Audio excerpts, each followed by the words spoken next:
Out in the deep woods, the dark keeps its own counsel. It swallows trails, it hides footprints, and it rearranges the smallest certainties until you're left wondering if anything you knew about yourself still belongs to you.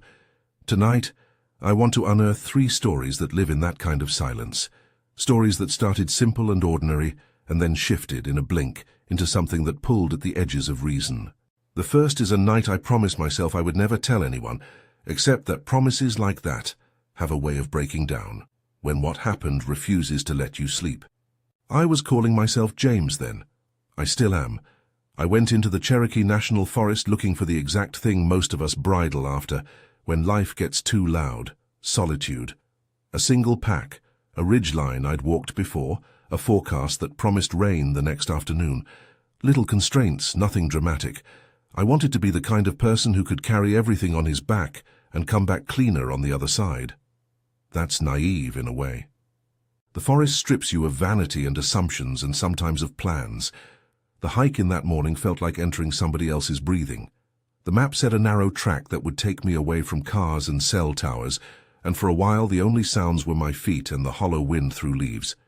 I picked a spot below an old ridge where the stream ran wide and slow, and at first the day folded the way days do: food, map check, a nap with the sun prying at my eyelids. I had set up 50 yards from a spur trail that led to an abandoned recreational area marked on the map as Old Cabin. I had glanced at it and thought nothing more than at a historical curiosity, one of those relics that hikers sometimes use when the weather turns sour. That turn came faster than I expected. Clouds arrived like someone flipping a switch. The first gusts were playful. Then the air thickened and the smell of rain came hot and metallic, like someone had taken a mouthful of the season and breathed it across the valley. I decided to move to that cabin. It was practical, it was stupid. I told myself both. A shelter is a shelter, and I was wet by noon. The track to the cabin sloped into a small clearing. The structure hunched there like an old dog that had been left alone. Cedar beams blackened by years, a sagging porch, a door with no knob, and a rusted padlock bracket bent outward from the shutter. Relief hit like the first warm sip after a long, cold day. It felt like the right decision. Inside was the kind of sparse mess you expect from a place that had been used and then abandoned. An old sleeping bag lay folded in a corner, a thin foam pad with half its foam gone, a rusted stove bolted to the floor. Someone had obviously been there recently enough for me to notice. That should have made me turn and walk away. Instead, I set my pack down and fed wood into the stove, making a small, practical fire. The smoke bit at my eyes. The rain began in earnest outside, a steady drumming that made the walls hum. For a while, heat and wet and the smell of burning cedar were all that existed. I ate something simple and tried to count the beat of my own heart, telling myself I would sleep, wake early, and be gone. There were small things that kept pulling at the corners of that comfort. Scratches along the inside of a window frame, long and shallow, like someone had traced a message with fingernails and stopped halfway through. A shoelace tied to a ceiling beam, frayed and knotted the way someone knots something when they're trying to keep it from moving. The padlock bracket on the door was twisted outward, not inward, meaning whatever had secured that door had been locked from the outside, a detail that sat wrong like a pebble in your shoe. You learn to explain things when you camp alone. The scratches could be from a squirrel, you tell yourself, or a feral dog. The shoelace, maybe someone tied up a tarp. The bracket could be an old repair. Each small rationalization is a stitch, and the forest has a way of pulling at each one until the seam opens. The rain came harder. Outside, the trees bent under a wind that tasted like iron. I sat close to the fire and listened. The cabin groaned. The smell of wet earth and resin made the wooden boards smell almost alive. I tried to keep my mind on practical things, my sleeping bag, the thermos, the path out, but half my attention kept drifting to those scratches and the way the bracket had been bent. I could feel the spot between my shoulder blades, where my skin registered fear even before my conscious mind named it. Footsteps too close to be wind, someone walking with purpose, sifted through the rain. At first I thought it could be other hikers trying to get out of the weather. The clearing could have sheltered anyone. I stood, walked to the window, and peered into the grey. A shape moved between trees. No lantern, no muffled voice. Just motion. It vanished as if the forest had swallowed it whole. My first sensible thought was to stay inside and wait it out. My second thought, quieter and more primitive, was to lock the door. The padlock bracket had been twisted outward. If something had been done from the outside, it meant someone could have closed and secured that door, then left or stayed. I ran my fingers along the metal and felt the fresh grit of a tool, not just rust. Tools leave a certain anger in metal when they're used. The more I looked, the more sense of being watched grew.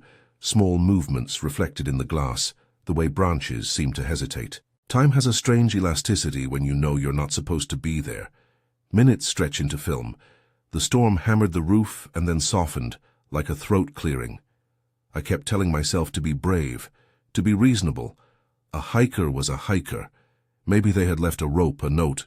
Maybe I was being paranoid. I checked my phone. No service. And then the power of being alone surged through me more clearly. No one could call while I sat behind these boarded windows, the cabin a small, imperfect vault. At dusk the air leaned cold. The wind played a long, low whistle around the eaves. I fed the stove another chunk of wood and felt the reprieve of the heat lift the knot in my chest. I told myself stories about other nights hiking, about the way people leave things behind, about abandoned structures that had been occupied for just a weekend by university students, testing how it felt to be off-grid. The rational voice is cunning. It builds elaborate bridges back to normality. Then the tapping started. Not the wild, random tapping that rain makes, but a rhythm like a careful knuckle. Light at first, the kind of sound you can excuse as a branch finding a loose board. It came to the door. It stopped. A long pause. Then another series of measured taps. At that point the hairs on my arms rose. Once, twice, then 3 times, as if someone were counting. I told myself to ignore it. I told myself the person was a hunter trying a door. I told myself that the forest has cruel tricks, and my mind was only another one. I checked the stove. I tried to be practical, but every sentence I formed in my head dissolved into the sound of that tap. Tap, pause, tap, pause. Like someone checking to see if I was home. I moved to the door and placed my palm flat against the wood. It was warm from the stove, but there was a cold edge where the metal of the bracket met the wood. Across the gap, something pressed against the plank. The pressure made the wood bow inward minutely. At first it felt like a child's hand, then heavier. It banged, then withdrew, then scraped, sliding down the grain in a slow reach. I backed away. Fear isn't cinematic. It isn't red-eyed monsters and supernatural trumpets. It's a sour taste in your mouth and an ache at the base of your skull and the urgent knowledge that the thing outside knows where you are and is testing the door. I moved to gather my pack. I debated whether to conceal myself or to wait and listen. The rational plan evaporated under the present tense of the sounds. And then the glass churred. It was a high, thin sound, a starved crystalline shiver, and a hairline crack spidered across the small pane beside the door. Lightning-stabbed rain slashed the room with a cold flash. Something slammed a fist or an object against the wood, and the windows rattled. The scratches I'd seen earlier were now smarting with new, fresh lines, as if someone had added letters to an unfinished sentence. I braced myself. The door took the next hit like a body absorbing a blow. The lock bracket bent with a metallic groan, and a piece of the frame splintered free. Rain sprayed in, and the room filled with a smell I couldn't name at first. Not smoke, not quite, but a faint, acrid tang that stuck to my tongue. There was a hiss, then an echoing crack that sounded as if a tree had been felled close by. And then I saw it. Through the glass, an orange that had no business appearing in that wet, grey world.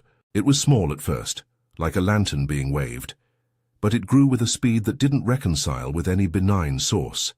A flare, maybe, from a lighter, or from someone with a torch. The orange became bigger, took on a feral quality, and in an instant, the breath of flame found the dry sill and took hold. Fire moves differently inside a cabin than it does in a fireplace. It slides up with greedy intent, wrapping the boards in a hungry mouth. I grabbed at the stove with both hands, the old metal hot and slick. Instinct did 2 things at once. One half of me wanted to shove wood over the flame and smother it. The other half wanted to shove open the door and run until my lungs screamed. The door shuddered under renewed blows. Through the gap, smoke began to press into the room like a living thing, making my eyes sting and my lungs grab. There are moments when your choices narrow to a single axis, and everything outside of that axis loses clarity. The sounds condensed into a few core realities: the heat, the pressure on the door, a high, persistent ripping noise as the fire found more fuel. I couldn't tell if someone was outside watching me or if the wind was a hand itself. The padlock bracket, bent outward, now looked like evidence of malice. Someone had prepared to keep me from leaving or to make sure the door couldn't be opened quickly. I wanted to believe that sense of intent was projection, but a small, cold voice in my head whispered that if someone had locked that door from outside, they could be on the other side and might not want me to leave. I shoved at the door. It didn't give. The wood groaned and a splintered sliver flew into my face. My fingers burned on the handle as I tried to wrench it. Smoke pooled at ankle level and rose like a living curtain. I tasted metal. Panic hollowed me. There is a particular kind of clarity in the egregiousness of a single unavoidable danger. You know what's at stake in a way that is both precise and grotesque. You can see the door. You can feel the heat. You know every second costs you something. The banging redoubled. There were new sounds layered over it now. A laugh, maybe, not quite a laugh, a sound like someone testing a thing that gives fear back, and the scrape of metal climbing the wood. A glass pane on the door gave under the next strike and shattered inward. The shards sang and snared the air like nails. Sparks flew and the flame licked at them, and for a second, the world narrowed to a cavern of heat and light where the center of its gravity was a hole in the door that had not been there before. Someone pushed through that opening. I had a single gut-level recognition of another presence moving with calculated speed, an abruptness that wasn't habitual. There was contact. 2 hands, a shoulder, then force that knocked me across the room. The stove rocketed on its bolts and sent a burning ember scattering like a protest. The person who came through moved with intention. I had a flash, absurd and immediate, of why cabins have been places of refuge since we became creatures who feared storms, because they can become cages as quickly as they become shelter. I felt a hand close on my upper arm. It was not the gentle grabbing of a fellow hiker looking for help. It was hard, curious, probing, and the skin of that hand left a smear of ash on my wrist. I tried to kick free, and the floor gave beneath the sudden weight of the struggle. My shoulder struck something, and something inside me popped, a detonating sensation of pain that was followed by the twinned sensations of fear and frantic calculation.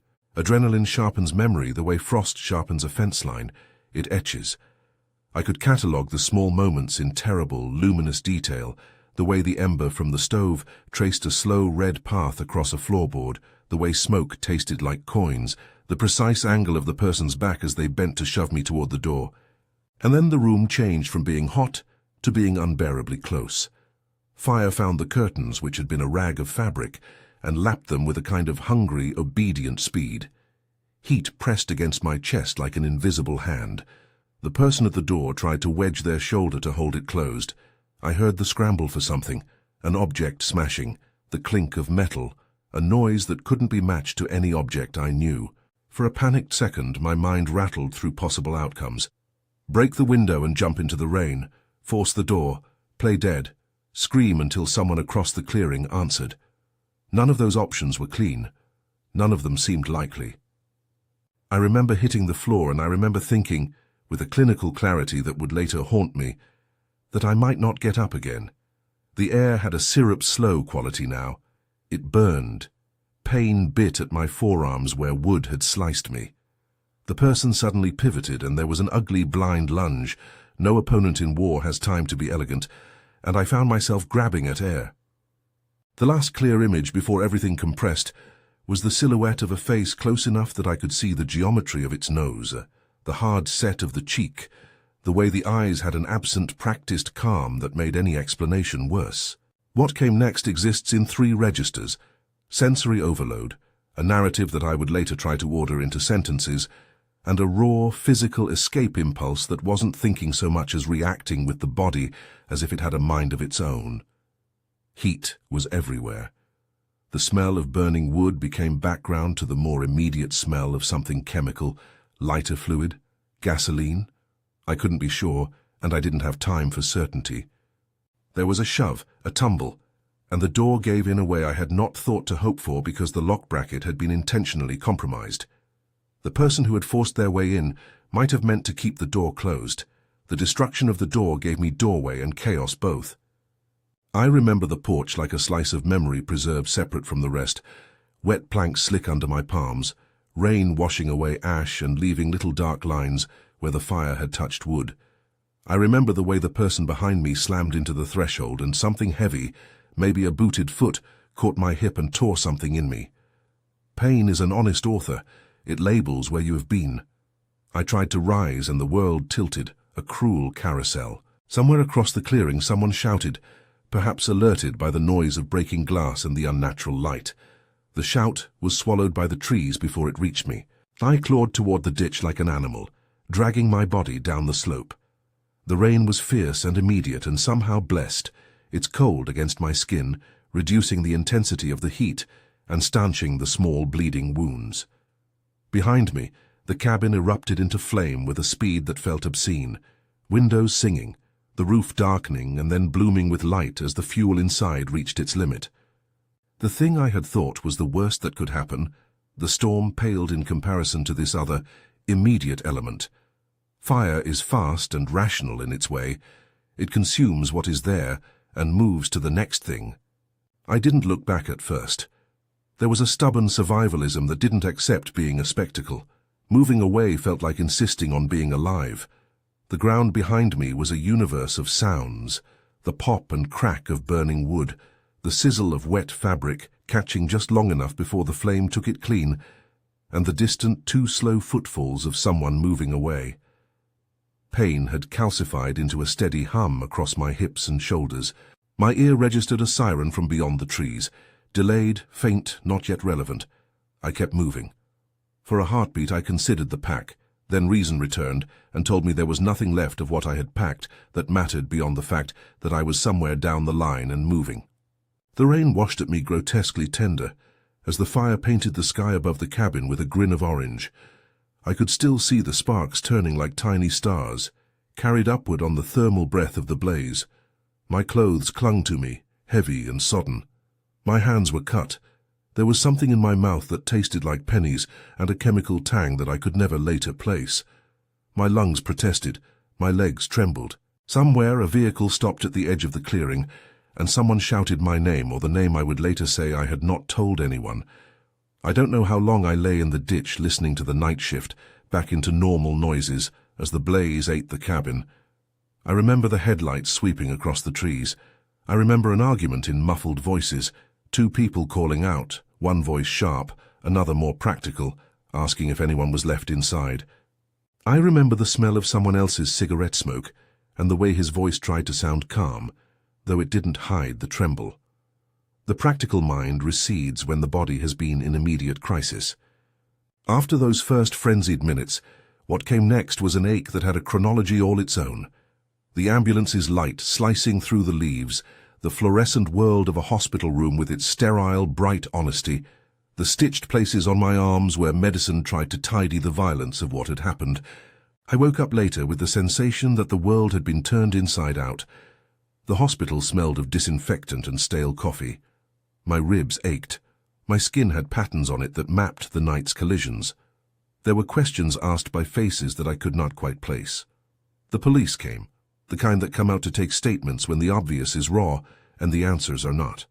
They asked if I had been alone, if I had any enemies, if I'd been drinking. I sat and answered, and each answer was a further disassembly of the night. I told them about the padlock bracket bent outward, about the shoelace, about the scratches inside the window frame. I told them about the person who had come through the door. Their pens scratched and their faces held institutional patience. They wrote down the facts and then wrote down the part where the threads couldn't be tied. When you are a victim of something that happened in the woods, there is a further indignity. The way being in nature is often read as consent to hardship. "Why did you stay?" was a question that floated back to me, not always in direct speech, but the implications sat there like wet leaves under my boots. People say the woods are honest. They celebrate the cold and the efficiency of weather. But honesty doesn't mean kindness. The silence you go into can keep the deepest, oldest cruelties. The police told me there were questions to be answered, but the night had been messy and the evidence crooked. There was the charred skeleton of the cabin. There were footprints in mud that led away and stopped, as if whoever had left them had chosen to vanish into the trees. There were no witnesses who could confirm more than the flicker of light somebody down the road had seen, and the fact that the fire had gotten into the walls with unusual speed. I called my spouse later in the quiet pneumonia of the morning, and lied in the way people do to preserve one another. I told them I had been lucky. I told them I'd made a stupid mistake.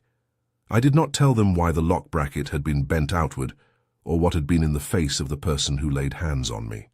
There is a shame that comes with being ambushed in a place you chose for peace. It makes you feel careless and unsafe in a part of yourself you valued. I kept the secret of what exactly had happened that night, because somehow owning the full debt of meaning made me think the cost would become larger. I am still not proud of that decision. When the ambulance left the clearing and the firemen pushed back into the heat and a hush settled over what had been a small blaze, the forest resumed its other life. Rain rinsed coal-black wood. Insects regathered. The stream that had bordered my camp triple-checked its path and flowed on. The thing that stood out to me afterward was that the woods don't remember in the way we do. They keep their records in rings, in the fall of leaves, in erosion. They don't file police reports. They don't argue with the logic of arson, or the messy human motives that lead someone to strike a match where a person was hiding. I never went back to the clearing. Part of that was practicality. Burned cabins are dangerous, unstable. But mostly it was the small, unshakable knowledge that the geometry of that place had been altered. Something had chosen to be there with me when night fell. I didn't want to confront the detail of whether that thing had intended harm, or whether it had been clumsy or cruel, or simply there, because at some nighttime hour it had been convenient. The not knowable is the worst part. I kept some of the physical things that night left behind, because objects anchor memory. The bandana I had used to keep sweat out of my eyes, but not the one I had tied to a ceiling beam earlier, had a burn mark I couldn't explain.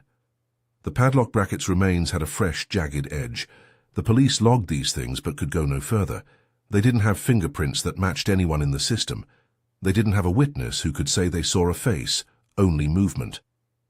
That ambiguity gnawed at me like a missing piece to a map. The first weeks after were raw. I woke with a start at every little sound. A twig snapping in my yard felt like the sudden betrayal of all my senses. Sleep came by force in measured attempts. Friends called and offered lunch and avoided my eyes. My spouse's hands trembled when they touched my arm. I felt like a hazard, like someone who had returned from a place too wild for ordinary conversation. But the world insisted on continuing. People returned to their jobs. The forest kept being a forest, and the memory of that night sat under everything I did like a pebble underfoot. It is in that aftermath that stories go two ways. Some people organize themselves around the wound and come back stronger. Others fold inward and let suspicion become a new skin. I tried clumsily to go back out the next season like a test. No, like an exam I had failed and wanted to retake. But every time I stood at the edge of the clearing, my feet felt obliged to trace new lines, and my hands would brush at my pack and count what I had left behind. There was a particular corner of the map I could no longer look at without a quick, sad breath. Still, the world doesn't conspire to keep you in your fear unless you let it. I attempted to return to hiking with a group, to borrow other people's assurance that the woods were safe in numbers. It helped some. It didn't fully erase the impression that someone or something had been patient enough to wait for me. The legalities of the fire were labyrinthine. Insurance claimed and denied. The police logged and moved on.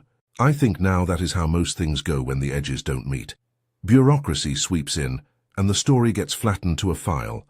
I keep repeating certain details to myself. The shoelace, the outward padlock bracket, the person who moved with that immediate absence of hesitation. These are the teeth of the night that grind at me. I also keep the memory of the rain, because it did what rain always does. It blurred edges, washed ash and footprints, and made a new kind of quiet that stitched itself into me. If anything, the rain that night was a paradoxical mercy. The thing that altered my life was not just the blaze, but the after effect, the sense that where there is shelter, there can also be entrapment. The world did not become, overnight, a place that made sense. It simply showed me its indifferent face and asked me to reconcile how small fights with reality really are. I could end this piece here with a tidy line about how I stopped hiking alone, about how I told no one for a long time. But there is more to it, more detail that refuses to be compressed into a moral, and part of what makes this story stick is that the resolution did not come. There was the hospital stay, the insurance, the police forms, the slow, grinding effort to feel ordinary again, but something remained unaccounted for. The intention behind the bracket, the person who had been waiting with a lighter and a purpose, and the way my life rearranged itself around a night that didn't add up. When you live through an event like that, you start to notice things differently in the woods. You watch how trail markers sit in the undergrowth. You see how an abandoned structure is not merely wood and nails, but a set of decisions from people who were there before you. You learn to treat every detail as a potential clue. That practice of trying to read the environment like an ongoing conversation led later to other nights that did not make their own sense. Nights where light hovered in ways that couldn't be explained by lanterns. Nights where stairways were found missing. Nights where campsites were visited and personal items were moved and then left where you could find them like messages. I didn't want to believe more than one ugly thing could happen in the deep woods. I wanted to shelve the Cherokee night and mark the page with a fold and go on. But the woods have a way of layering experience like sediment. You dig in one place and find more than dirt. I sat with the charred thumbprint of that night for a long time, and I tell you this now because it is one of the 3 stories that returned to my mind when I started looking for the unquiet places in forests. There are patterns, and there are flukes, and sometimes they live side by side. The second story begins differently. It's higher, and it has a different voice. But its thread connects to this. Small, inexplicable actions in places where the map reassures you that nothing should be wrong. It took a while for me to be willing to tell any of these, and I still weigh each sentence for how it will land in someone else's sense of safety. If this is the kind of thing that pulls you in, the cold, the lonely truth, the way human choices can twist a shelter into a trap, then stay with me. There's more coming. A night up in a decommissioned fire tower where a light moved in ways that weren't natural and something removed from beneath the stairs that should not have been taken. There's a third night in Daniel Boone that starts with a campfire glow and ends with trees falling like thrown giants. These are not ghost stories dressed up for warmth. They are real people, real nights, and a string of small, stubborn facts that never quite add up. For now, the rain still remembers that cabin in Cherokee. The bones of the place are gone, but memory keeps the angles.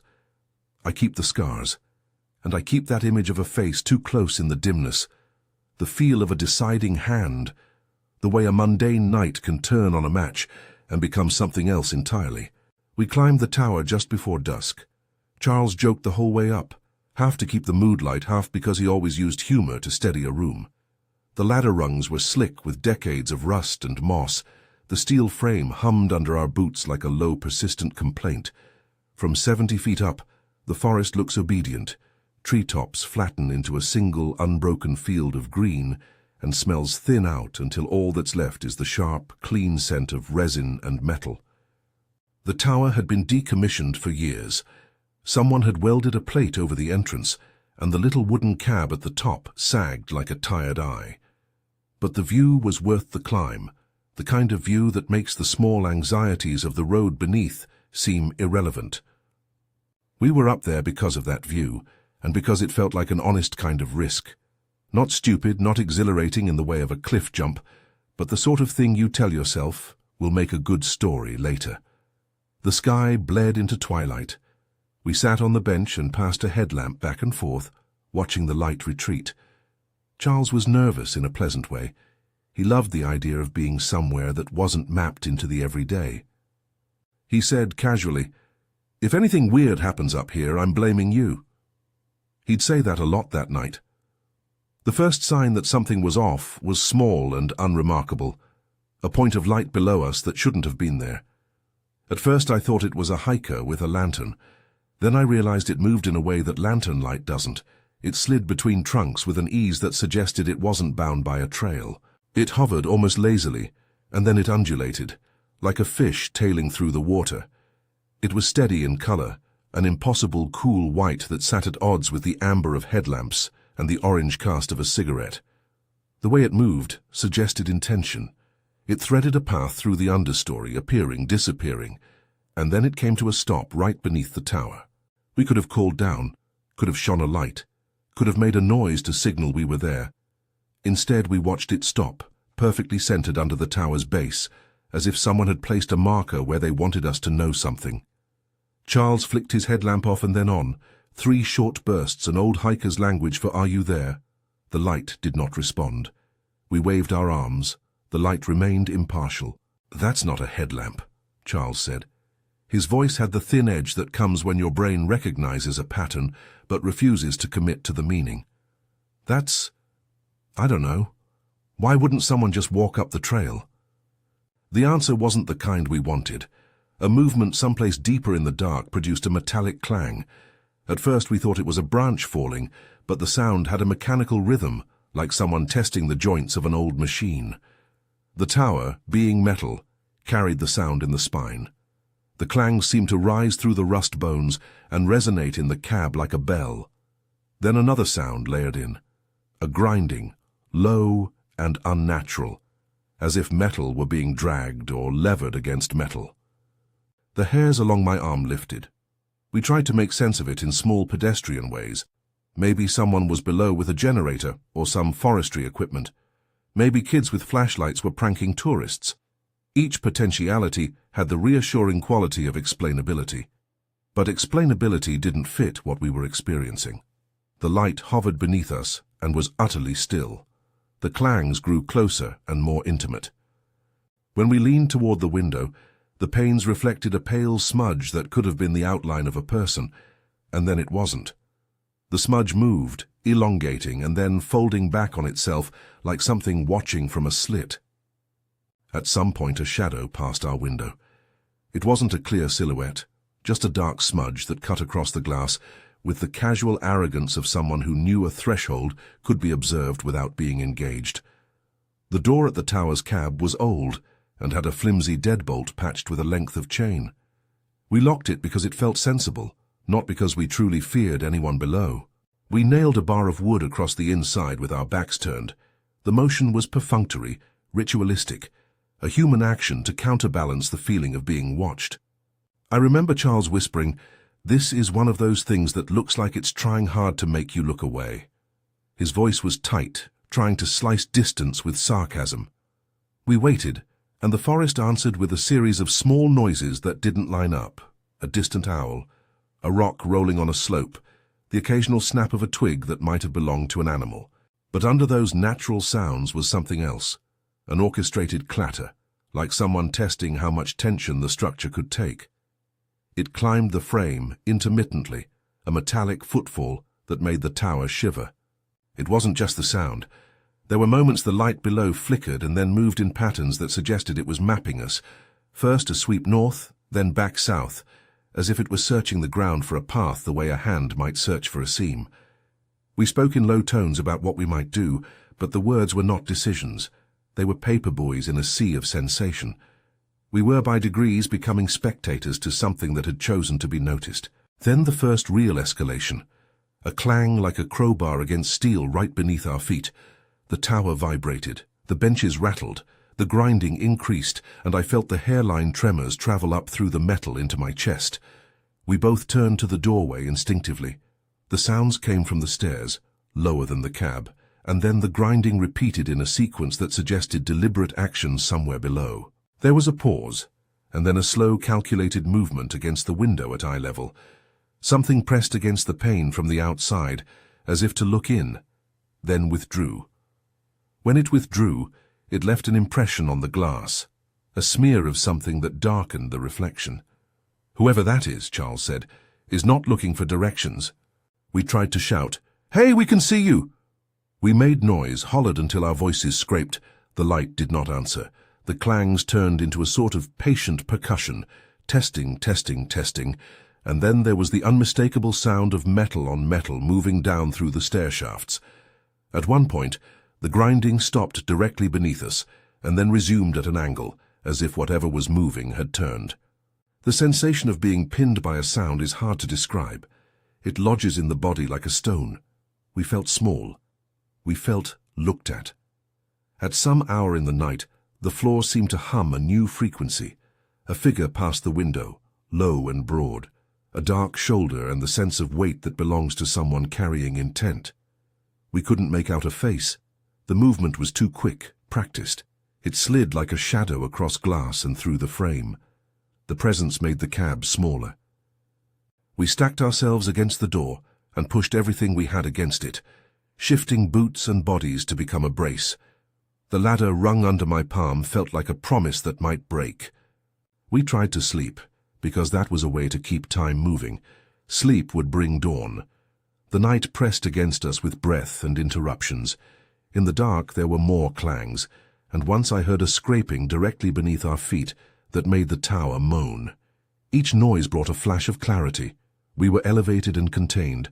If the stairs were compromised, we couldn't get down without risking something horrible. If someone outside wanted to trap us, they had the means, the earth below in their hands. As the hours drew, our options narrowed into a small set of irrational actions: stay put and hope, jump and run into unknown terrain, or try to break through the bottom of the cab and descend into a stairwell we couldn't see. We chose the first because choice requires awareness and physical movement, and at that point, we believed our most honest hope was to outwait whatever was testing us. The tower became a cocoon of strategies and fear. We listened to our breath like old friends at a vigil. The strangest thing that kept gnawing at me was not the sound beneath the stairs or the light. It was the way the nighttime seemed to rearrange itself around us into a geometry of absence. Paths that had been there when we climbed up were no longer obvious. The light lingered under the trunks like a punctuation mark. The metal grinding would recur at intervals, punctuation again. It was as if someone, something, had decided to play with the architecture of our position, to choose a place beneath us, and then remove the world that supported our descent. At first light the wind shifted, and the forest seemed to exhale. The light that had hovered all night evaporated as the sun began to pry apart shadows. We waited, raw and tired, for the silhouettes in the trees to reveal themselves. If nothing else, daylight would give us shape and the proof of what had happened. We unbarred the door and went out together, boots clumsy with the night's insomnia. The first thing we noticed was the smell of metal and damp earth. The stairwell gaped where stairs should have been, a section removed like a missing tooth. The gap was precise, too deliberate to be attributed to rot or age. The stair treads had been unbolted and slid away, not torn. At the bottom of the shaft lay neat piles of wood and bolts, as if someone had disassembled that section and carried it off like a carpenter, taking only what they needed. The removing had been done by hands that knew what they were doing and had used tools. The section that had been necessary for our descent was gone, taken beneath the tower. Someone, or something, had cleared the space beneath us while we were sitting 50 feet above it. We tested lines of theory. Maybe the expedition crew had removed parts for scrap. Maybe hunters had taken wood to build something else. But why remove that precise section? Why in the night? Why in such a manner that it left the cab above intact and us effectively marooned? We found footprints that led away and then stopped like the ones at the cabin. They became a record that declined to complete itself. The prints narrowed and slipped into pine duff, and then ceased. We found a bootlace snagged on a rebar below, and a single churned patch of ground where it looked like someone had crouched and worked. Charles limped the descent the next morning, having twisted his ankle in the awkward leap when we finally went down the remaining ladder. We packed silently as the gravity of what had happened settled into our bodies. We talked less about why someone would do this, and more about the immediate logistics of getting off the mountain. There was a bruised private humor in us that kept us alive. We joked about selling tickets to the experience like a haunted house. The jokes were a thin membrane over something unnameable. We did what any responsible hikers would do. We told a ranger the next day, filled out a report and made a record. The ranger nodded in that sympathetic, professional way people do. He filed paper. He offered suggestions about camping safety and about not going up the tower again. He admitted the station had been vandalized before, but he'd never seen the stairs removed in such a surgical manner. The officialdom was polite and real, but its language smoothed the edges of the night into administrative terms. At night, with a limp and a new caution about our surroundings, Charles would laugh too loudly in a bar and drum his fingers on the table. The tower became a ghost story among friends. Remember when the stairs took a sabbatical? It was easier to laugh than to say the simpler, truer thing, that we had been watched with a patience that suggested a planned curiosity, and that patience had included altering the landscape beneath us. We told ourselves the story out loud in ways that bent it into something more digestible. We never found a rational explanation. People speculated. Trespassers trying to trap hunters, a weirdly organized crew of local vandals, or even an elaborate and extraordinarily cruel prank. Each suggestion explained details, but left others raw. The light under the tower remained a stubbornly unexplained witness. Its movement and stop, its refusal to respond to our calls, its placement directly beneath the tower. These were facts that didn't line up with the ordinary. We stayed away from that ridge after the incident. Charles still hikes, but he's selective about his company now. Sometimes he calls me at odd hours with a photo of a strange light he caught with his phone, and says in a voice that carries equal parts awe and irritation, "It was below us again." We nod because the world retains its capacity to show the same strange face twice. Once is accident, twice is a question. If there was a lesson from the tower, it felt less about the mechanics of a vanished stair section and more about the way the deep woods can be actively patient. Someone removed a piece of the world with precision, while two men sat above it and watched. Whether the act came from malicious intent or from a curiosity that felt cold and testing, it left us with the unnerving sense that the forest is not only a place of animal rhythms and wind, it is also a theater in which human or human-adjacent scripts can be staged with tools and timing. That realization sat with us for a long time. If you're getting into this channel because you want more true stories like this, strange, small, and stubbornly unresolved, take a second to subscribe. It helps us keep telling these nights, and there's more coming if this is the air you breathe. The Daniel Boone trip felt like a personal dare. Solo again, but older, a little more measured. The permit line was quiet, and the forest had the pull of something older than the trail names that carved it. I set camp in a small hollow that the map indicated as safe, a place ringed by oaks and with a slow, honest stream. The first night there was ordinary. A fire, hot coffee, the pleasure of a map folded like a secret. The woods give you small favors sometimes. You learn to accept them. Then, in the space between sleep and that light-headed hour when your brain skates toward dreams, I saw a glow. It was a campfire glow at first, soft and near, and then it winked out like someone had thought better of it. When I walked the edge of my camp, tracks softened muddy, and I found no ash, no scent of smoke, no disturbed leaf or ember. My headlamp found no footprints. It was like a ghost campfire had decided it didn't want to be seen, or like a stranger had stood at the tree line and considered me, and then gone.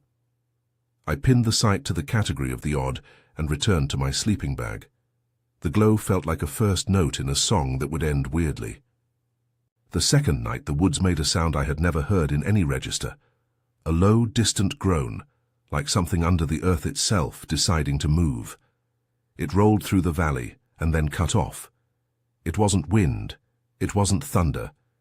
It was a sustained note that pressed against the bones. I sat up and listened. The hairline on my arms rose. Something, somewhere, had shifted. Minutes later, trees began to fall in different directions. Not the slow fall of a rotted pine cut by gravity, but violent, sudden snaps. Giants toppled at the behest of an invisible hand. One went in a direction that would have intersected my camp if it had fallen at the moment. Another collapsed like a struck spear across a ridge. There was no wind enough to do it. The splintering resonated in the valleys like distant artillery. I packed up in a hurry that felt too calm considering the chaos that had preceded it. My feet were moving on a path I didn't recognize. Adrenaline made my hands steady, but my throat felt as if it had swallowed gravel. I went to investigate, because investigation is a human compulsion, and because the parts of me that were trained to read forests wanted to make sense of the geometry of those falls. What I found was wrong in a way that didn't fit any animal or weather pattern I knew. A massive oak had been stripped of bark in bands, its trunk gouged and chewed in ways that resembled the marks of a large mammal, but far too systematic to be the work of anything I'd seen.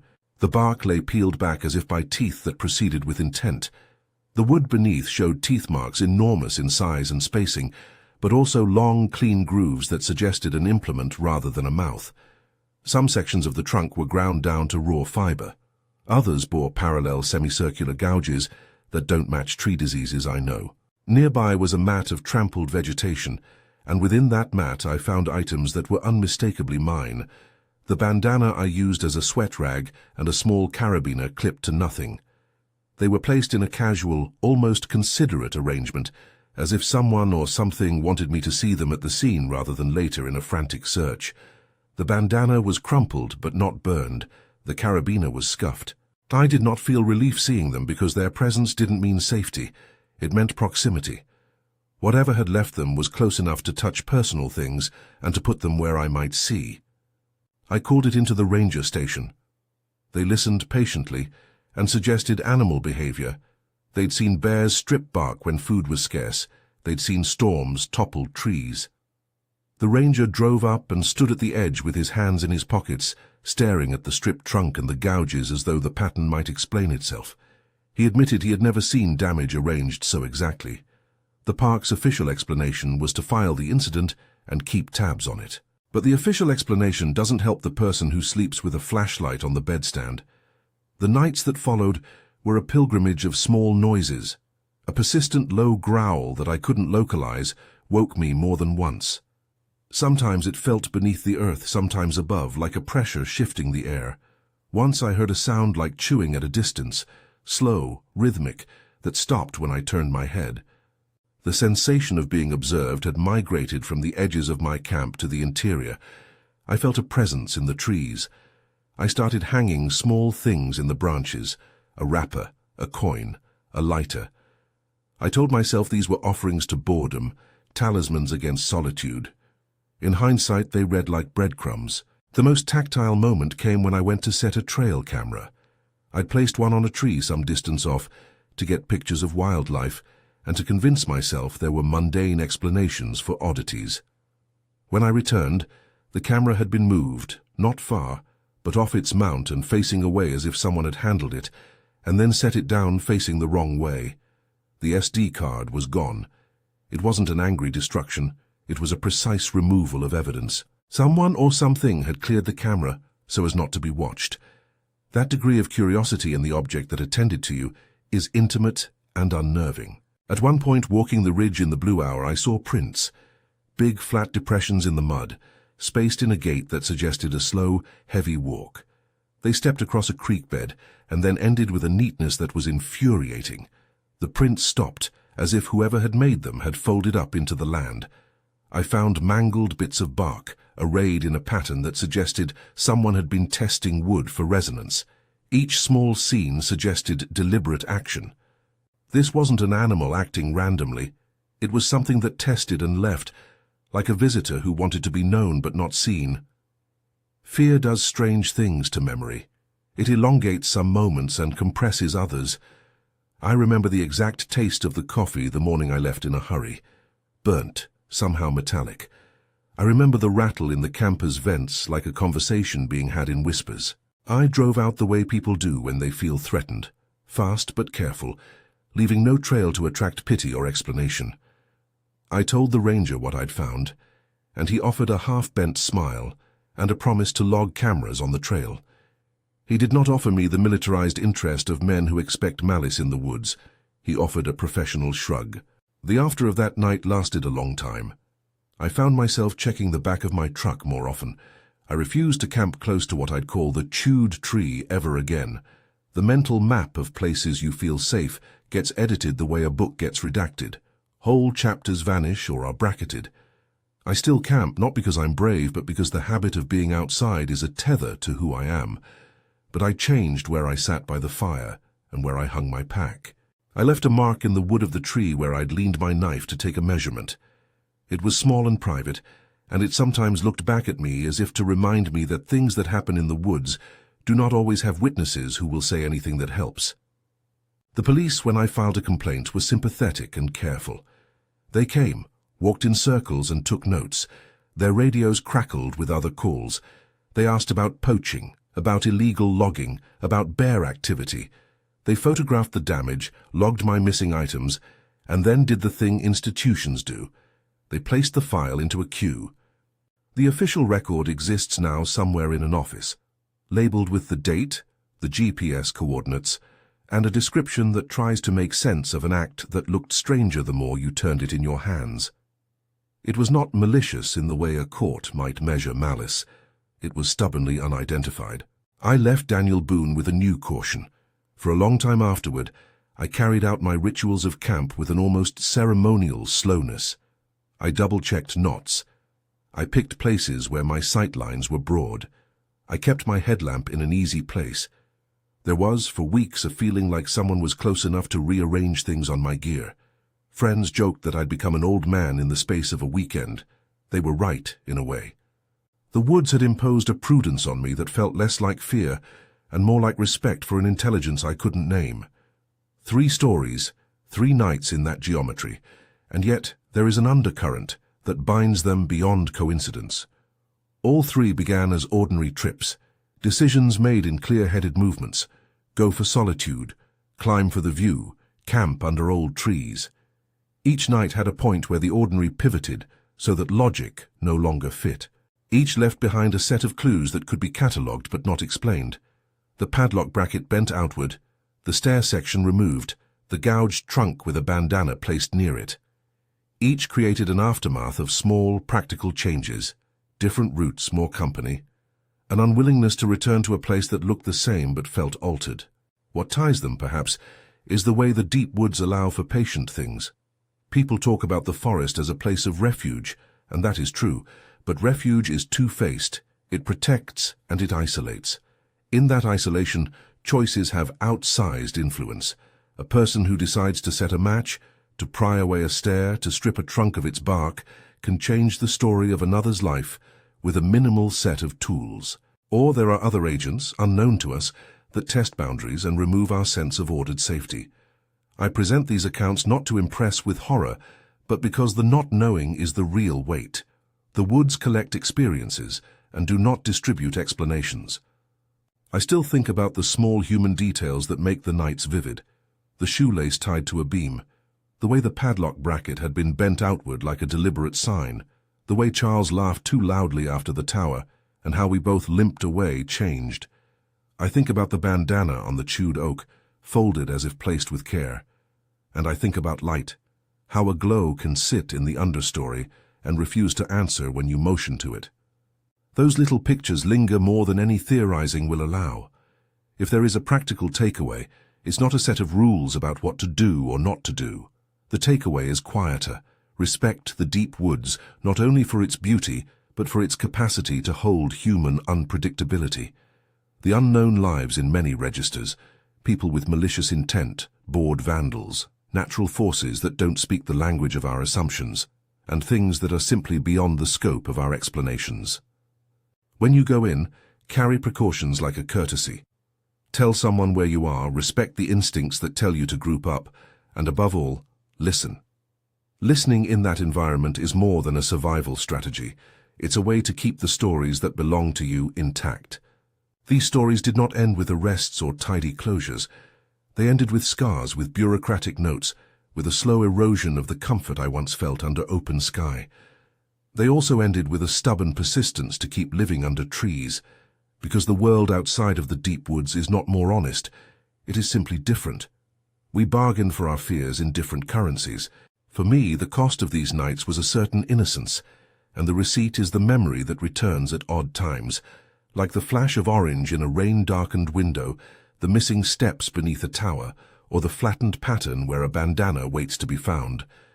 If these accounts have unsettled you or drawn you close, because the deep woods hold the very kind of stories that wake you at night, do something small.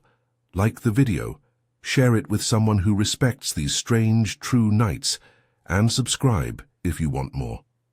There's a playlist of similar encounters waiting. other people who've come back to tell of things that rearranged their maps.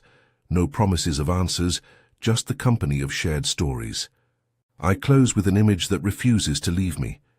The glow that hovered like a question mark in the understory, the missing section of stair that made a safe descent impossible, the gouged trunk with my bandana folded and waiting. They are small things, but they do vast work. They unmake ease. They teach you to walk with your hands a little more aware of the world around you. Above all, they remind you that the deep woods keep their own counsel.